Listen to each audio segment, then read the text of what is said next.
ये सब कुछ बहुत दिनों से हो रहा है अनिल। इस बारे में मैं तुम्हें समझा नहीं सकती कि असल में मैं किन तरह के हालातों से गुजर रही हूँ। लेकिन तुम समझ नहीं रही हो, जो तुम कह रही हो वो कभी भी संभव नहीं है। अभी तो हमें यहाँ आए कुछ ही दिन हुए हैं। क्यों संभव नहीं है? मैंने तुम्हें सब कुछ बता दिया, उसके बाद भी तुम्हें मेरी बातों पर यकीन क्यों नहीं हो रहा? तुम जो कह रही हो वो क्या संभव है? ऐसा कभी होता है क्या? तुम एक बिल्ली की वजह से पूरी रात सो नहीं पाती हो। तुम जानते नहीं हो अनिल, तुम इतने दिनों से घर पर थे नहीं। पूरी रात मैं किस तरह से काटती हूँ ये मुझे पता है। ठीक है, तो मैं आ गया हूँ। अब तुम्हें चिंता करने की जरूरत नहीं है।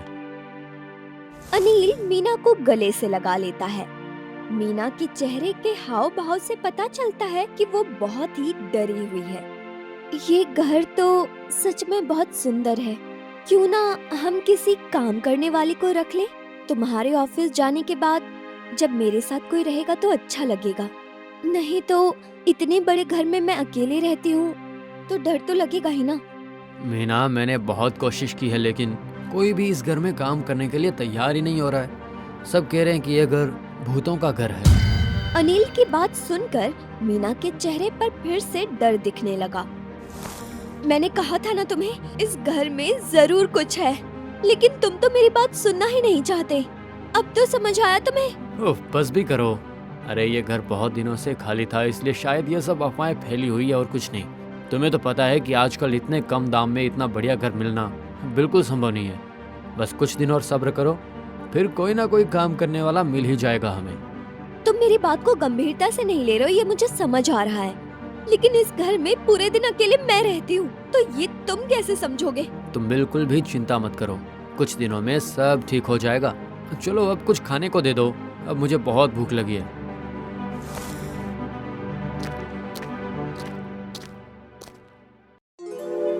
ये घर तो सच में बहुत सुंदर है, लेकिन मुझे ऐसा लगता है इस घर में जरूर कुछ है। कभी कभी एक बिल्ली हमारे घर में घुस आती है, खिड़की दरवाजा सब बंद रहता है, तब भी पता नहीं कैसे आती है, कुछ समझ नहीं आता। अरे हो सकता है घर में कभी घुस आती होगी और तुम्हें पता नहीं चलता होगा। तुम बिना छोटी छोटी बात पर डर जाती हो। अरे नहीं, अनिल के ऑफिस जाने के बाद तो पूरे दिन मैं यहाँ अकेले ही रहती हूँ और अभी तक कोई काम वाली भी नहीं मिली। ये कोई बड़ी बात तो नहीं है, लेकिन अनिल कह रहे थे इस घर में कोई भी काम वाली आना ही नहीं चाहती है। असल में तुम वहाँ नई हो ना, और ये काम वाले लोग बहुत चालाक होते हैं, इसलिए वो ऐसा कहते होंगे। ये उनके पैसे बढ़ाने का तरीका होता है, समझी? तुम चिंता मत करो, काम वाली मिल जाएगी। अच्छा सुनो, अभी फोन रखती हूँ, ठीक है? मुझे कुछ काम करना है।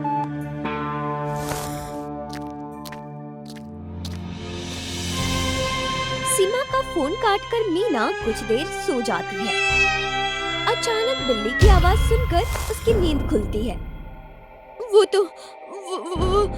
बिल्ली की आवाज आ रही है, लेकिन ये आवाज आ कहाँ से रही है? मैंने तो दरवाजा खिड़की सब कुछ बंद करके रखा है, बिस्तर के नीचे भी नहीं है। कहाँ से आवाज आ रही होगी? ये क्या? सीलिंग पर ये कैसे लटकी होगी? एक बिल्ली ऐसे सीलिंग पर इस तरह से कैसे लटक सकती है भला?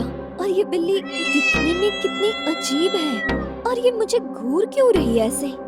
मीना डर से जैसे ही अपने दरवाजे की ओर आगे बढ़ी, तभी वो बिल्ली सीलिंग से उसके ऊपर झपट पड़ी। क्या बात हो गई है? 2 दिन हो गए हैं पर तुमने बिल्ली के बारे में बात नहीं की, तो क्या अब तुम्हें बिल्ली से डर नहीं लगता? नहीं लगता डर। अरे तुमने तो कुछ खाया भी नहीं। अरे क्या हुआ तुम्हें? तुम्हारी तबीयत तो ठीक है ना? वो सर में दर्द हो रहा है, तुम खाकर सो जाना, मैं बाद में खा लूंगी।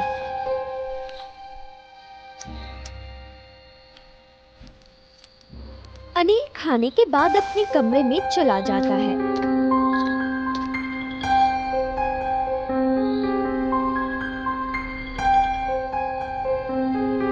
आधी रात में अनिल की नींद टूटती है। वो देखता है उसकी पत्नी मीना वहाँ पर नहीं है।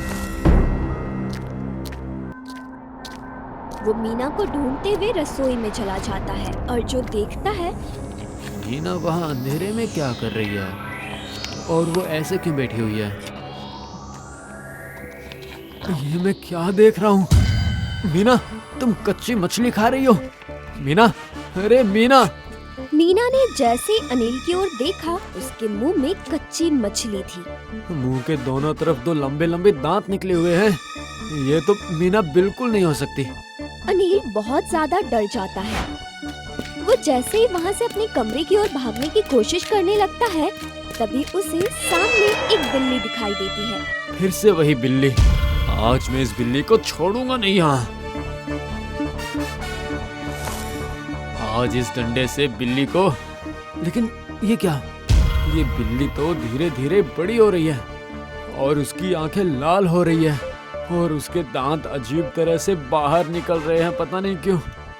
अनिल जैसे ही पीछे की ओर बढ़ता है, वो जमीन पर गिर जाता है और बिल्ली उसके ऊपर झपट पड़ती है।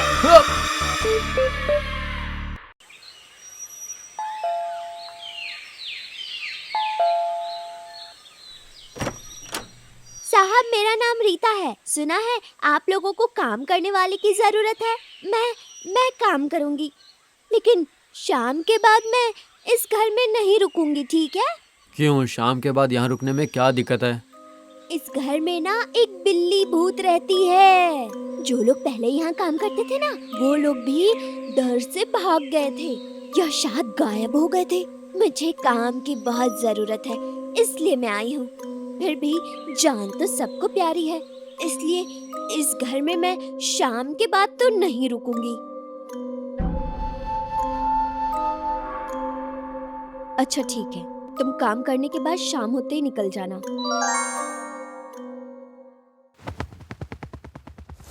रीता, जाकर साहब के लिए थोड़ी चाय बना देना। दीदी, रात हो गई है, मुझसे नहीं होगा अब। रीता, तुम बिना मतलब के डर रही हो। देखो, हम तो इतने दिनों से यहाँ हैं, हमें तो कुछ नहीं हुआ कभी। इन सब बातों का अभी समय नहीं है दीदी। मैं चाय बना देती हूँ। चाय बनाने का इंतजाम करते करते रात हो जाती है। रीता जल्दबाजी में रसोई में चाय बना रही होती है। तभी दरवाजे के सामने आकर अनिल और मीना खड़े हो जाते हैं। बहुत हो गया इस घर में लोगों का आना जाना। अब ऐसा हरगिज नहीं होगा, वरना लोग यहीं बसने लग जाएंगे। आज तो पूरे 3 दिन हो गए, अब मुझसे और बर्दाश्त नहीं हो रहा। चलिए चलिए जल्दी, मेरे मुंह से लार टपक रहा है अब, और देर करके फायदा नहीं। मीना और अनिल धीरे धीरे रीता की ओर बढ़ने लगते हैं। अनिल दबे पांव उस ओर जाता है और उसकी गर्दन पकड़ लेता है और उसे काटने लगता है। थोड़ी देर बाद अनिल चीखते हुए उसे काटना छोड़ देता है और वहीं जमीन पर गिर जाता है।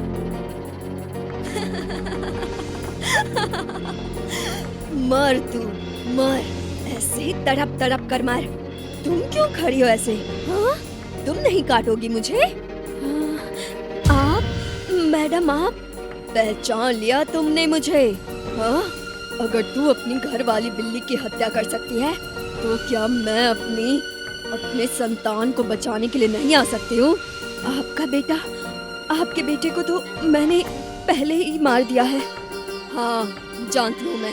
तूने उसे बिना किसी अपराध के मार डाला, इसी वजह से दोबारा जन्म लिया उसने। मैं जानती हूँ, उसने बिल्ली को गलती से मारा, उसकी कोई गलती नहीं थी उसमें। तुम तो जानती हो उसे बिल्ली से कितना प्यार था। अब जो होना था वो हो गया। अब तू उसे छोड़कर यहाँ से चली जा, उसे बाकी की जिंदगी शांति से जीने दे। नहीं, कभी नहीं। जिस घर में मेरी गर्भवती बिल्ली के साथ अत्याचार हुआ हो, उस घर में मैं किसी को नहीं रहने दूंगी। तो ठीक है, फिर आज फैसला कर ही लेते हैं। मैं तब कुछ नहीं कर पाई थी, लेकिन आज तुम्हें छोड़ूंगी नहीं। मीना जैसे ही बिल्ली की आवाज निकालते हुए आगे बढ़ती है, रीता आग में जलती हुई गरम छोलनी उसे मारती है। इससे वो दीवार में जाकर टकराती है और कुछ ही पल में उसका शरीर अनिल के शरीर के सामने गिर जाता है। आज मेरा बदला पूरा हो गया। अब मैं यहाँ कभी नहीं आऊंगी। आज से ये घर शाप मुक्त हो चुका है।